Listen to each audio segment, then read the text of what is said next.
रसायन के अध्ययन में हम लोग फार्मूलता के बारे में जानते हैं। इसके पूर्व वीडियो लेक्चर में आप प्लेलिस्ट में जाएंगे तो वहां पर हमने नॉर्मलता मोलारिटी संबंधित काफी कुछ अध्ययन कर पाए हैं और अब हम लोग सीखने की कोशिश करेंगे फार्मूलता के बारे में। फार्मूलता है क्या, यहाँ पे हम लोग देख पा रहे हैं number of formals of solute in per litre volume of solution, यानी पर लीटर में किसी विलेय का कितना फार्मल्स, आप कह सकते हैं किसी विलेय का कितना ग्राम उपस्थित है, राइट, कितना उसका सूत्र भार उपस्थित है, उसी को हम लोग फार्मल्स बोलते हैं। किसी, आप देख पा रहे हैं यहाँ पर हमने कहा क्या है, number of formals of solute in per litre volume of solution, right, किसी विलयन में किसी विलेय का कितना सूत्र भार उपस्थित है, उसी का जो हम लोग यूनिट मालूम करते हैं उसी को कहा जाता है फार्मूलता, राइट। अच्छा, बात करें फार्मूलता को हम लोग कैपिटल एफ से डिनोट करते हैं। फार्मूलता बराबर होता है number of formals of solute in per litre volume of solution, right. Per litre volume में किसी विलेय का कितना सूत्र भार उपस्थित है, किसी विलेय का कितना फार्मल्स उपस्थित है, उसी को हम लोग फॉर्मुलेटी कहते हैं। नंबर ऑफ फार्मल्स को हम लोग FL से दिखाते हैं शॉर्टकट में, वॉल्यूम ऑफ सॉल्यूशन लीटर को BL से दिखाएंगे। यानी कि फॉर्मुलेटी बराबर यहां पर हम लोग क्या लिख सकते हैं, FN डिवाइडेड बाई विलियन का आयतन लीटर में।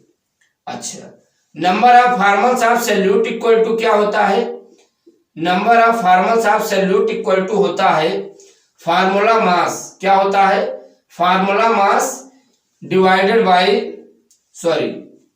Wait of solute divided by formula mass, ये होता है। Number of formals of solute बराबर क्या होता है, सॉल्यूट का कितना वेट है और उसके फार्मूला मास से जब डिवाइड करेंगे तो number of formals of solute मालूम हो जाएगा। अब इस वैल्यू को यहां पर पुटअप करते हैं तो फॉर्मुलेटी बराबर क्या फार्मूला निकल के आता है, फॉर्मुलेटी बराबर फार्मूला निकल के आता है weight of solute divided by formula mass of solute into विलियन का आयतन लीटर में।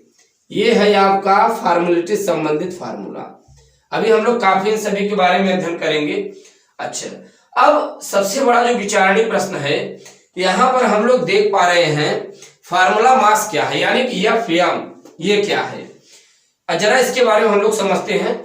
दरअसल जो फार्मूला मास होता है इसे हम लोग दो चीज से समझ सकते हैं, एक होता है थ्योरेटिकल मास और एक होता है ऑब्जर्व्ड मास, राइट।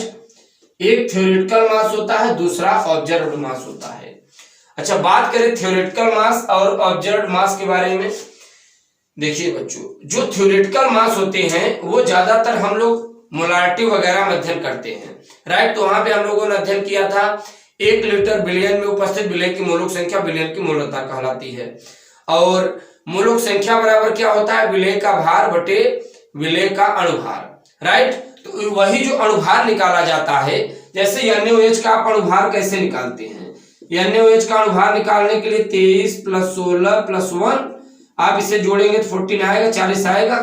अब जरा आप इसे ऐसे समझिए, ये जो आपने कैलकुलेट करके इसे निकाला आयनिक, तो ये जो होता है ये थ्योरेटिकल मास है। इस चीज को ऐसे समझिए, अगर आप NaOH को जल में घोलेंगे तो ये क्या होगा, Na+ में टूटेगा और OH- में टूटेगा। तो यहां पर इसका अगर थ्योरेटिकल मास निकालेंगे तो ये 14 आएगा, इसके अतिरिक्त नहीं आता है, राइट। अच्छा, अब यहां पर थोड़ा हम लोग समझते हैं इसका जो ऑब्जर्व्ड मास होता है ये क्या होता है।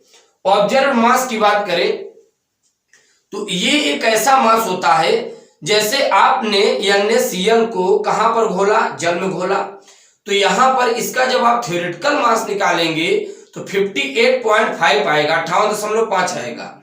लेकिन अगर आप NaCl को बेंजीन में घोलते हैं तो देखा जाता है बेंजीन में घुलते हैं तो एक के बजाय बेंजीन में घुलने के बाद कई मॉलिक्यूल्स आपस में कलेक्ट हो जाते हैं, जुड़ जाते हैं, right.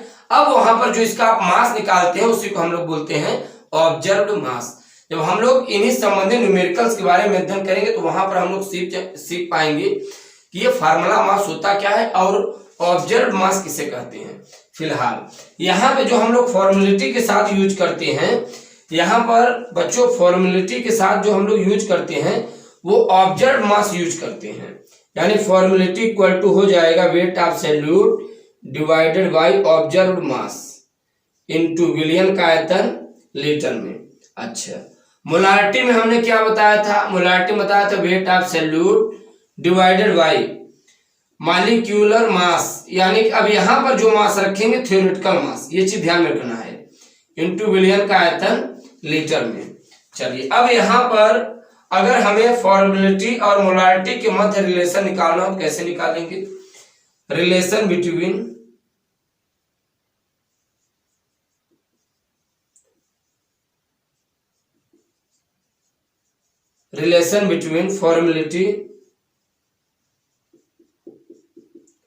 Formality and molarity.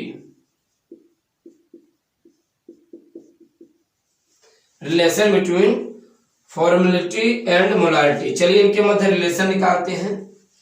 Relation कैसे निकालेंगे? फॉर्मेलिटी इक्वल टू क्या होगा? Weight of solute divided by observe mass of solute into विलियन का आयतन लीटर में डिवाइडेड बाय मोलारिटी बराबर क्या हो जाएगा? Weight of solute divided by theoretical mass of solute into विलियन का आयतन लीटर में।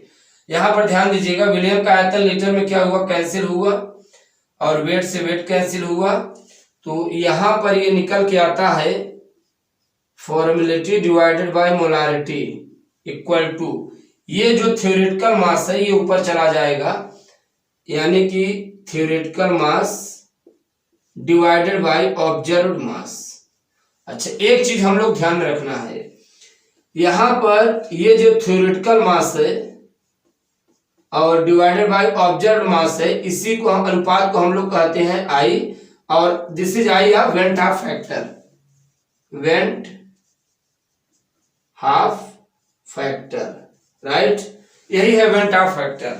तो यहां पर ये फार्मूला क्या नहीं निकाल सकते हम लोग, यहाँ पे formality equal to molarity into van't Hoff factor, ये आपको फार्मूला दिमाग में रखना है, राइट। यहाँ पे हमने theoretical mass divided by observe mass के स्थान पे हमने क्या रख दिया? आई रख दिया, और तिर्यक जब आप मल्टीप्लाई करेंगे formality equal to molarity into van't Hoff factor, तो ये होता है फार्मूला मास की क्वालिटी, राइट। तो फार्मूला मास में हम लोग सीख पाए फार्मूला मास होता क्या है, और मोलारिटी फॉर्मेलिटी के मध्य रिलेशन के बारे में जान पाए। और अब हम लोग जरा इनसे कुछ न्यूमेरिकलों के बारे में अध्ययन करते हैं। हम लोग सीख पा रहे हैं फॉर्मेलिटी के बारे में, और अब हम लोग सीखने की कोशिश करेंगे इनसे संबंधित कुछ प्रश्नों के बारे में। यहाँ पर लिखता है 2.44 gram benzoic acid is dissolved in benzene to form 500 ml solution, then find out molarity and formality. जरा ध्यान दीजिए, इसमें कहा क्या रहा है? कह रहा है 2.44 ग्राम बेंजोइक एसिड जल में डिजॉल्व कर दिया जाता है। बेंजोइक एसिड बेंजीन में डिजॉल्व कर दिया जाता है, और वो कितना होता है? बेंजीन 500 ml का बेंजीन होता है, उसमें बेंजोइक एसिड को डिजॉल्व कर दिया जाता है। फिर कह रहा है इसकी मोलारिटी और फॉर्मेलिटी क्या होगी, राइट। तो यहां पर जरा ध्यान दीजिए, दोनों को पहले हम लोग फार्मूला लिखते हैं। मोलारिटी बराबर हमने फार्मूला बताया था weight of solute divided by molecular mass of solute into विलियन का आयतन लीटर में, और जब मिलीलीटर में होता है तो यहाँ पर हम 1000 से मल्टीप्लाई भी कर देते हैं, चूंकि मिलीलीटर में है तो यहाँ भी हम क्या रखेंगे? मिलीलीटर में रखेंगे। अच्छा, अब यहाँ पे फॉर्मेलिटी का फार्मूला क्या हमने बताया था? Formality equal to molarity into van't Hoff factor, this is van't Hoff factor, this is van't Hoff factor which is equal to होता है theoretical mass divided by observe mass. चलिए अब यहाँ पर हम एक एक वैल्यू को जरा रखते हैं। यहाँ पर वेट देखिए कितना है? 2.44 ग्राम इंटू 1000 से आप अभी ही मल्टीप्लाई कर दीजिए, देर मत करिए। फिर यहाँ पर देखिए मॉलिक्यूलर मास हमें किसका निकालना होता है? सॉल्यूट का। सॉल्यूट यानी यहाँ पर क्या है? Solute benzoic acid. Benzoic acid के जरा आप निकाल लीजिए। बेंजोइक एसिड का मॉलिक्यूलर मास ध्यान दीजिए कैसे निकलेगा? C6H5COOH और यहाँ पे 12 गुणित 6 धन 1 इंटू 5 धन 12 60 धन 60 धन 1, पूरा का पूरा ओवरऑल जोड़ेंगे तो 122 आएगा। राइट, चलिए अब यहाँ पर इसका जो मॉलिक्यूलर मास था बेंजोइक एसिड का 122 आया, इंटू विलयन का आयतन मिलीलीटर में कितना है 500 है। 2 जीरो कैंसिल, 5 1 5, 5 दूनी 10।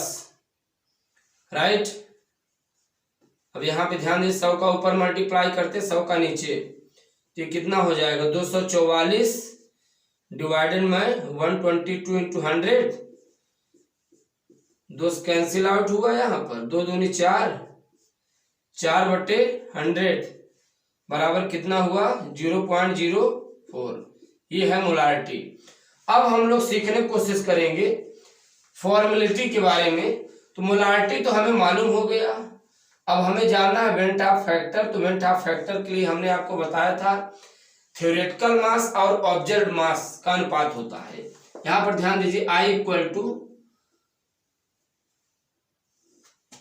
यहां पर I equal to theoretical mass divided by observed मास।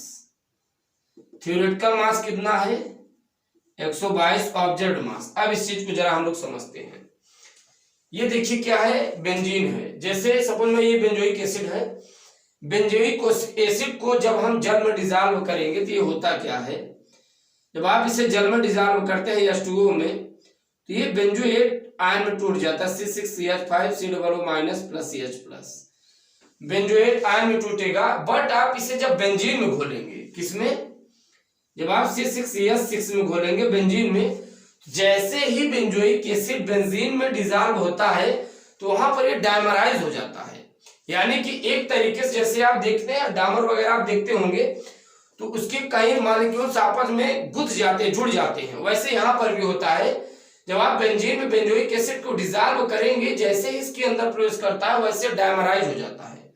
यानी कि आपस में इनके कई ढेर सारे मॉलिक्यूल जुड़ जाते हैं। अभी एक मॉलिक्यूल था, वहां पर अंदर जैसे जाएगा जुड़कर दो हो जाएगा। राइट, डायमर बना लेता है। इसका मतलब है अब बेंजोइक एसिड जब घुल जाएंगे तो इसके 2 मॉलिक्यूल्स हो जाएंगे। राइट, जब इसके 2 मॉलिक्यूल्स हो जाएंगे, तो अभी हम एक कैविटी यहाँ पे रखे थे थ्योरेटिकल मास में, जब बेंजीन में घोलेंगे जब ये डायमराइज हो जाएगा, यही तो है ऑब्जर्व्ड मास। राइट, तो जब डायमराइज हो जाएगा तब इसका हम जो मॉलिक्यूलर मास निकालते हैं वो इसका जस्ट डबल हो जाएगा, यानी कि कितना हो जाएगा 244। राइट, और फिर यहां पर वैल्यू रखिए फॉर्मेलिटी बराबर मोलारिटी कितना था 0.04 इंटू 122 डिवाइडेड बाई 244। तो ये इससे कैंसिल हुआ तो कितना आता है 0.04 डिवाइडेड बाई 2। तो ये है आपका फॉर्मेलिटी से संबंधित प्रश्न। राइट, तो इस प्रकार से हम लोग इस वीडियो लेक्चर में सीख पाए फॉर्मेलिटी के बारे में। और आप फटाफट से आप इसका स्क्रीनशॉट लीजिए, आपके